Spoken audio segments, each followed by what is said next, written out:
The fire danger in Southern California is far from over, and as first responders continue their battle against major wildfires, there's also renewed attention around a lesser-known group that's also on the front lines. That's incarcerated firefighters.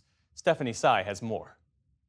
More than 1,000 of the firefighters that have been battling the Southern California wildfires are convicts, part of a long-running state program. Training and deployment onto the fire lines is voluntary, with inmate firefighters making a maximum of about $10 a day or up to $30 if they work a 24-hour shift. They may also qualify to get 2 days shaved off their sentence for every day they work.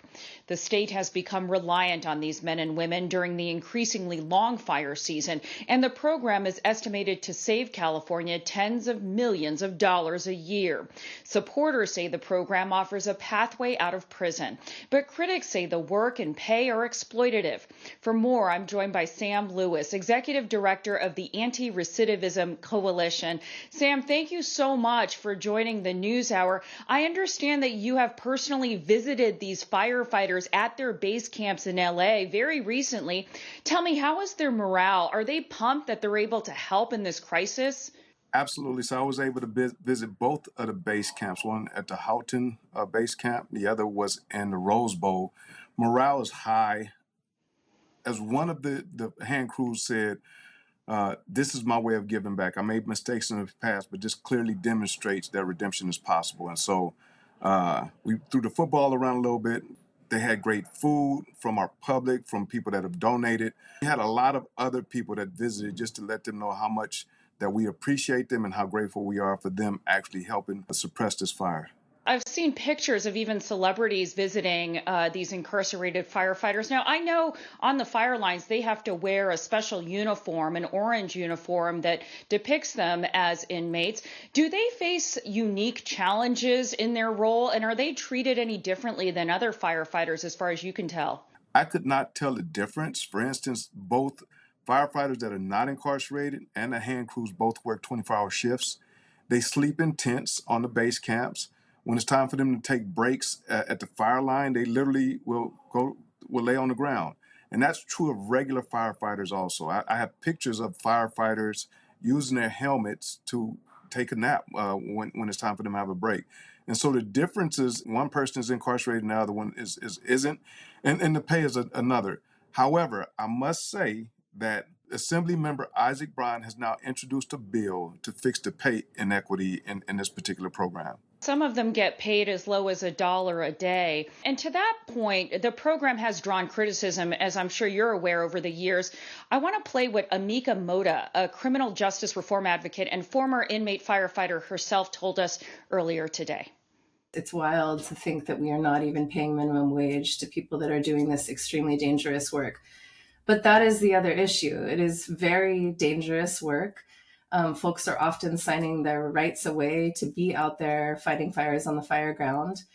And, folks are not being equipped with a path to solid career firefighting wages when they come home. That's not to say there are not programs that exist, but they're not enough. They're not sufficient for what we need to actually be supporting people to make their way into firefighting careers when they get home. Sam, what is your response to some of her points? We talked about compensation, but what about some of the other points that she makes? In the past, those points were correct.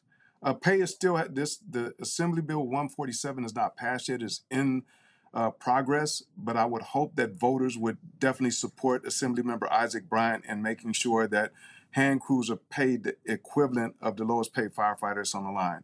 In terms of a pathway, ARC has helped create a pathway with California wildland firefighters in the California Department of Corrections and Rehabilitation called the Ventura Training Center. This is an incredible program that allows people that have been incarcerated and that are hand crews in fire camps to come home, train to become certified firefighters, get their record expunged, and get their EMT license, and become either Cal Wildlands firefighters or firefighters in municipalities. There's a second site we just opened up in the past year called the Los Angeles Training Center. And this, we've completed our first cohort.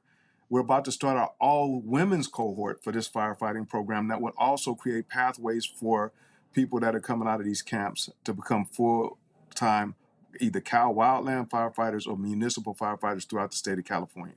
You were incarcerated yourself years ago, Sam, and I imagine you and others face stigma. Once you've paid your debt to society, you go out and it's hard. We hear over and over for the formerly incarcerated to get jobs. Is it any different, really, for these firefighters? Initially, it was, but now VTC, the Ventura Training Center, has been up and standing since 2018. We put over 200 formerly incarcerated firefighters into firefighting careers. And so when they're welcomed into this unique community of firefighters, as I've heard some of the chiefs say, some of the battalion chiefs say, it's a way of life, it's not just a career. And so they're welcome into a different lifestyle, and it's 100%. Would love for you to be able to come see some of our graduations, because this is 100% true when it comes to welcoming people that have been incarcerated into a different level of redemption, just demonstrating that they've always had value as human beings. Now we see them being given the opportunity to live their best life and become the best version of themselves. Sam Lewis with the Anti-Recidivism Coalition. Thanks for your insights. Thank you. Thank you so much.